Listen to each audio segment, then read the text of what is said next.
अस्सलाम वालेकुम to all संगात, क्या हाल है? ठीक ठाक हो? हमारे का ठीक ठाक हो, सेहत तबीयत ठीक है। उम्मीद करें सारे बिरा ठीक ठाक हो सन, फिट फाट हो सन। लाला उका शाम थी गई है ते आज पूरी दिहाड़ बड़ा बिजी हम पानी लावन वजना आई उदे गया वा ते छत आई उदे लगा गया पूरी दिहाड़ बिजी रही। उका टाइम नहीं लगा वीडियो बनावन दा। हुण मोबाइल च आया, मोबाइल ही सारी दिहाड़ बंद रही है।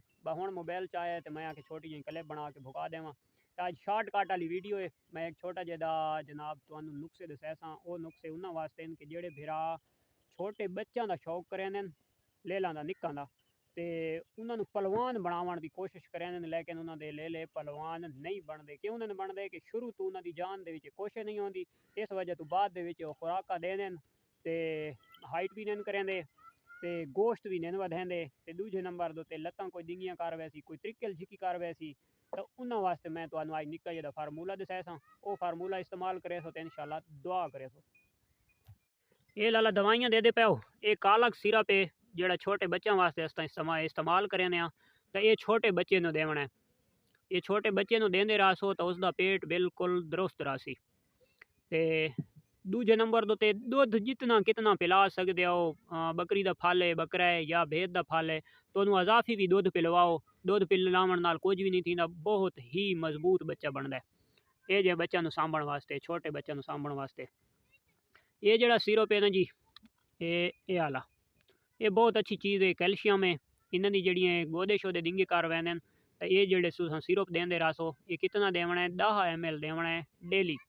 10 ते अगर नहीं कोई अफोर्ड कर सकता तो 5 ml डेली देवना है, तो लाजमी देवना है हर हाल दे विच।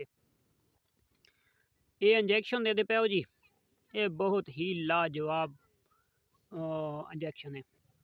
ये जड़ा इंजैक्शन दे पे हो D3, ये हफ्ते दे विच एक तुसां इंजैक्शन पिलावना है। थोड़ा जिहा दुध चो के उस दे विच पा के मिला के ते ओ इन्हां नूं पिला देसो। ये बहुत ही ज़बरदस्त चीज़ है। इन्हां दा विटामिन ए डी सब कुछ पूरा रासी।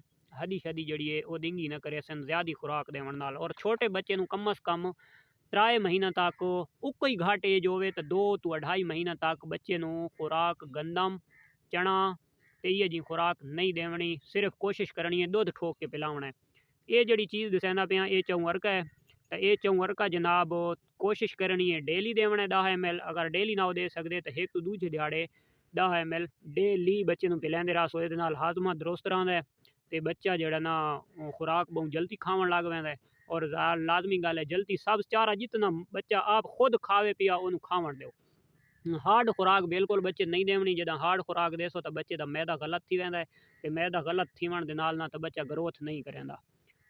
तो ये बच्चा दे पे हो तो ये बच्चा इस टाइम है कम अज़ कम 10 दिहाड़ा का 10-12 दिहाड़ा का बच्चा है। तो ये 10-12 दिहाड़ा का बच्चा है तो ये अपनी माँ का दुध भी अफोर्ड कर सकता है, पी सकता है। जितना भी भेद का ज़्यादा दुध हो तो अगर एक बकरी हो तो ये बच्चा उसका दुध भी पी सकता है। बशर्त ये कि 2 दिहाड़े अद्धा दुध बकरी का पिलाओ, उस तो बाद बेशक पूरी बकरी पीवे पिया कोई मसला नहीं। तो इंशाल्लाह 3 बच्चों का 3 महीना का बच्चा तो इं महसूस थी सी कि कम उस कम कोई देखने वाला बंदा आखसी भाई 5 महीना वाले बच्चे के नाल तुसा वेट करे सो तो वो वेट के बराबर आसी। तो वो बच्चा जदा तुसा सांभ के आने सो साल 2 साल रखे सो तो उस बच्चे की हाइट भी अच्छी थी सी, लेंथ भी अच्छी करे सी। और वो बच्चा जितना तुसा माल खवे सो वो बच्चा गोश्त बर्दाश्त करे सी। ਉਹਦੇ गोदे गिट्टे ਜਿਹੜਾ ना इस इंजैक्शन ਦੇ ਨਾਲ ਤੇ ਇਹ ਦਵਾਈ ਪਿਲਾਉਣ ਦੇ ਨਾਲ ਉਹਦੇ ਮਜ਼ਬੂਤ ਹੋ ਸਨ। ਇਹ ਸਿਰੋ ਪਿਲਾਉਣ ਦੇ ਨਾਲ ਉਸਦੇ ਗੋਦੇ ਗਿੱਟੇ ਮਜ਼ਬੂਤ ਹੋ ਸਨ। ਉਹਦਾ ਵਜ਼ਨ ਕਮ ਅਜ਼ ਕਮ ਅਗਰ 120-30 किलो तक भी पहुँच वैसी तो वो लत्तां डिंगियां न करे सी, अपना वजन बर्दाश्त करे सी। अज की वीडियो इतनी ही, तो बात कल मिलते हैं एक नवी वीडियो के इंशाअल्लाह। तब तक इजाज़त दो। अल्लाह हाफिज़।